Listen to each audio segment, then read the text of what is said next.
मित्रांनो, जय जिजाऊ, जय शिवराय, जय महात्मा फुले. नमस्कार मित्रांनो, मराठी आनंद या यूट्यूब चॅनलमध्ये आपणा सर्वांचे स्वागत आहे. मित्रांनो, महात्मा फुलेंच्या व्हिडिओ सिरीजमध्ये आपण आज एक विशेष असा व्हिडिओ पाहणार आहोत. भारताच्या इतिहासात अनेक महापुरुषांनी समाज प्रबोधनासाठी मोठी क्रांती घडवून आणली, परंतु तुम्हाला माहिती आहे का की छत्रपती शिवाजी महाराजांच्या समाधीचा शोध प्रथम कोणी लावला किंवा शिवजन्मोत्सवाची सुरुवात कोणी केली? आज आपण अशा एका ऐतिहासिक सत्याचा शोध घेणार आहोत जो अनेकांना माहीत सुद्धा नाही. महात्मा फुले यांनी छत्रपती शिवाजी महाराजांचे कार्य उजेडात आणले. त्यांनीच शिवसमाधीचा शोध लावून शिवजन्मोत्सवाची सुरुवात सुद्धा केली. ही कथा आहे 1869 ते 70 या काळातील, जेव्हा रायगडावर शिवाजी महाराजांच्या समाधीचा शोध लागला आणि 19 फेब्रुवारी 1870 रोजी पहिल्यांदा शिवजन्मोत्सव साजरा करण्यात आला. या ऐतिहासिक प्रवासाची संपूर्ण इत्थंभूत माहिती, महात्मा फुले यांच्या कार्याची सखोल चर्चा आणि भटोबांचा कर्दनकाळ, ज्योतिबा या संदर्भ ग्रंथातील महत्त्वाचे दृष्टिकोन, ज्याचे लेखक आहेत पुरुषोत्तम खेडेकर, यांबद्दल आज आपण समजून घेणार आहोत. चला तर मग जाणून घेऊया हा विस्मरणात गेलेला इतिहासाचा सुवर्ण अध्याय. मित्रांनो, तत्पूर्वी आपण जर चॅनलवर नवीन असाल तर चॅनलला सबस्क्राईब करायला विसरू नका. सुरुवात करूया आजच्या अत्यंत महत्त्वाच्या विषयाला. मित्रांनो, या व्हिडिओतील सर्व विचार हे पुरुषोत्तम खेडेकर यांच्या पुस्तकातील असून सर्व संदर्भ आणि भाषा ही त्यांचीच आहे, ज्याचे अभिवाचन आपण आता करणार आहोत. शिवसमाधीचा शोध व शिवजन्मोत्सव साजरा करणे. छत्रपती शिवाजी महाराजांच्या ऐतिहासिक कामगिरीचा शोध आपल्या देशात प्रथमतः ज्योतिबांनी घेतला.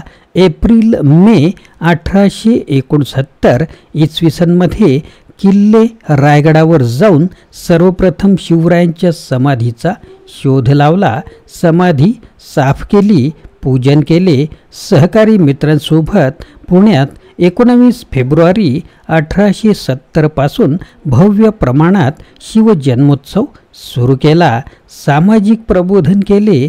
कुळवाडी भूषण हा शिवरायांचा प्रदीर्घ पोवाडा जून 1869 मध्ये लिहून प्रकाशित सुद्धा केला. यातूनच प्रेरणा घेऊन गुरुवर्य कृष्णराव केळुस्कर यांनी शिवरायांचे पहिले मराठी भाषेतील प्रदीर्घ शिवचरित्र लिहून प्रकाशित केले. थोडक्यात जगातील पहिली शिवजयंती सुरू करण्याचा मान ज्योतिबांना जातो. ज्योतिबा स्वतः बुद्धी प्रामाण्यवादी, विज्ञानवादी विचारसरणीचे होते. त्यांनी देव, ईश्वर अशा अतार्किक संकल्पना शास्त्रशुद्ध पद्धतीने चिकित्सा करून नाकारल्या. छत्रपती शिवाजी महाराज हेच सर्वात मोठे ईश्वर देव आहेत, ही त्यांची भूमिका होती. पुढे प्रबोधनकार केशव सीताराम ठाकरे यांनी सुद्धा हाच सिद्धांत मांडलेला आहे. पुढे मुद्दा आहे हजरत महम्मद पैगंबरांचा पोवाडा. धार्मिक शोषणाविरुद्ध बंड करून जनसामान्य माणूस स्वतः स्वतंत्रपणे भक्ती करू शकतो व सन्मानाने जगू शकतो. हजरत मोहम्मद पैगंबर यांनी इस्लाम धर्माची स्थापना करून हे सिद्ध केले. इस्लाममध्ये समता असल्याचे ज्योतिबांनी लहानपणी अनुभवले होते. त्यामुळेच जगातील पहिला व एकमेव मराठी भाषेतील पोवाडा हजरत महम्मद पैगंबरांवर ज्योतिबांनी लिहिला. भारतात हिंदू, मुसलमान, ख्रिश्चन, बौद्ध, जैन इत्यादी सर्व धर्मांमध्ये सलोखा बंधुभाव निर्माण व्हावा यासाठी त्यांनी साहित्य निर्माण केले, समाज प्रबोधन केले. मोहम्मद झाल जहा मर्द खरा, त्यागिले संसारा सत्यासाठी. खोटा धर्म सोडा सांगे जगताला, जन्म घालविला ईशापायी.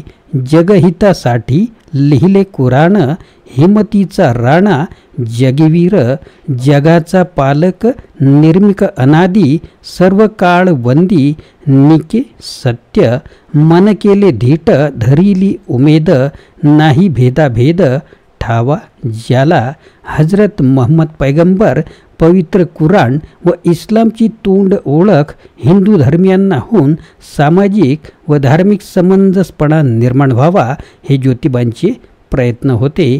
त्यासाठीच त्यांनी हे सर्व लिखाण केले. महात्मा फुले यांनी देशाच्या स्वातंत्र्यानंतर भारतात भटब्राह्मण मंडळी हिंदू मुसलमान वाद उभा करतील याचा त्यांना अंदाज होता. यासाठीच त्यांनी देशाला शिवरायांचे सर्व धर्म सहिष्णुता, सर्व धर्म समभाव धोरणच उपयुक्त होईल असे मांडले.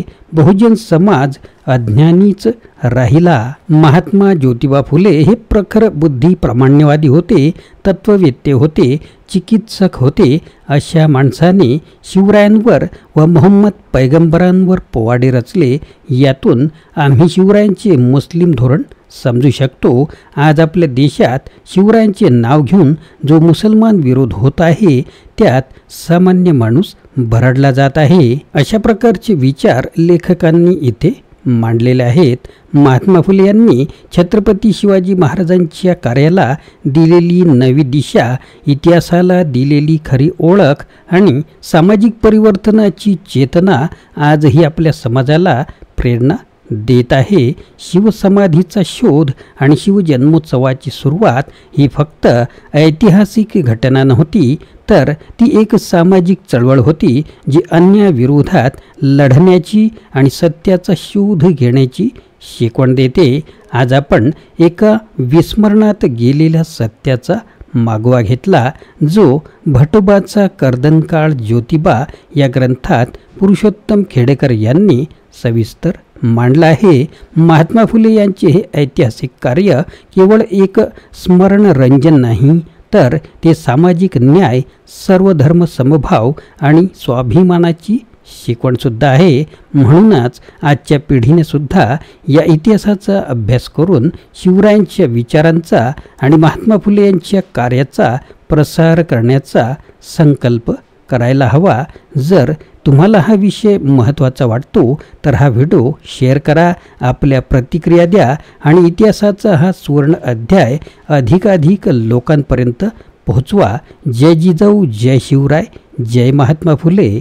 Video legal disclaimer. या व्हिडिओमध्ये व्यक्त केलेली माहिती, विचार आणि मते ही संपूर्णपणे लेखक, पुस्तक किंवा इतर संदर्भित व्यक्तींची मते आहेत आणि ती कोणत्याही प्रकारे मालक, निर्माता किंवा यूट्यूब चॅनलच्या विचारांशी संबंधित नसू शकतात. या व्हिडिओचा उद्देश केवळ शैक्षणिक आणि ऐतिहासिक माहितीपूर्ण स्वरूपाचा आहे. कोणत्याही प्रकारची चुकीची माहिती दिली असल्यास ती जबाबदारी सदर लेखकांची आहे. कोणालाही दुखवण्याचा आमचा हेतू नाही. आमचे यूट्यूब चॅनल किंवा व्हिडिओ निर्मात्यावर कोणत्याही विचारांबद्दलची कायदेशीर जबाबदारी येत नाही. पुस्तकातील विचार आणि संदर्भ यावर कोणतेही हक्क आम्ही दावा करत नाही. मित्रांनो, आपण कमेंट किंवा कोणतीही प्रक्रिया करताना याचा विचार करावा.